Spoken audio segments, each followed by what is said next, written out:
Brilliance Audio presents Pivot by L.C. Barlow, performed by Emma Galvin. The first time I killed a man, Cyrus made me do it. We stood in a small room in the basement of his mansion. One bare bulb hung from the ceiling. There were no windows. The only objects within the room were a chair for me to stand on and a table with flat blue ropes that strapped the man down. The man was not awake. He was alive, though, and breathing loudly. His skin shone a beautiful dark shade, character built into his face by way of lines and furrows. He was older and gray, but still had all his hair, including what sprouted on his chest and stomach. Climbing to stand on the chair, I bumped into him by accident. His body barely shook, simply rested like a stone, and his skin was rough, like sand. The look of him made me queasy. The truth was that I did not want to kill him, and so I said to Cyrus, "Why do I have to do it?" "Because you need to learn how," he said. "You need to get used to it. Now, look." And he set before me what appeared to be a metallic fishing fly. "We are going to do this simple." Something in me curled up and died at the sight of the needle. But so I would not disturb my own dead self, I watched and listened and obeyed Cyrus rather than argue. "This is a butterfly needle," he said, "and it slides into veins to let out blood. You are going to insert this needle into the vein here." Cyrus pointed to an indigo line in the man's neck. "It'll take a few tries, but trust me, you can't be worse than many nurses." I did exactly as he said.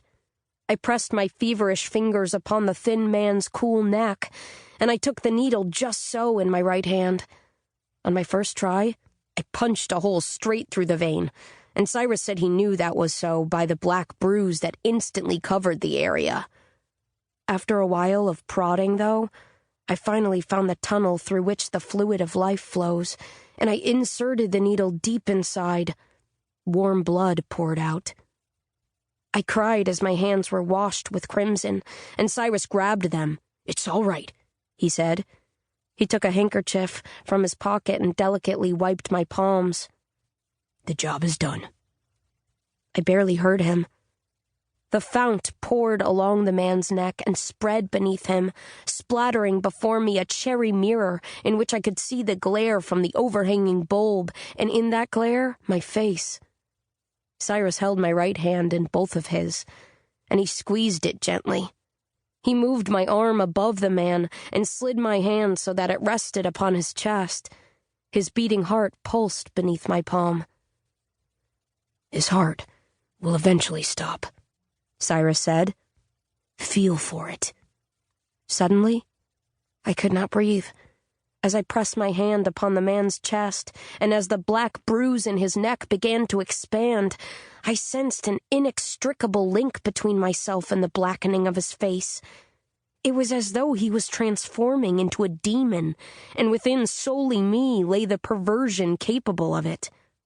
I tried to lift my hand, but Cyrus settled his own on top, locking mine against the man's waxy skin. No matter how I resisted, Cyrus would not release me. "Stop!" I cried. Blood flooded off the table. The dribbling sounds upon the floor were a heavy bass in my ears.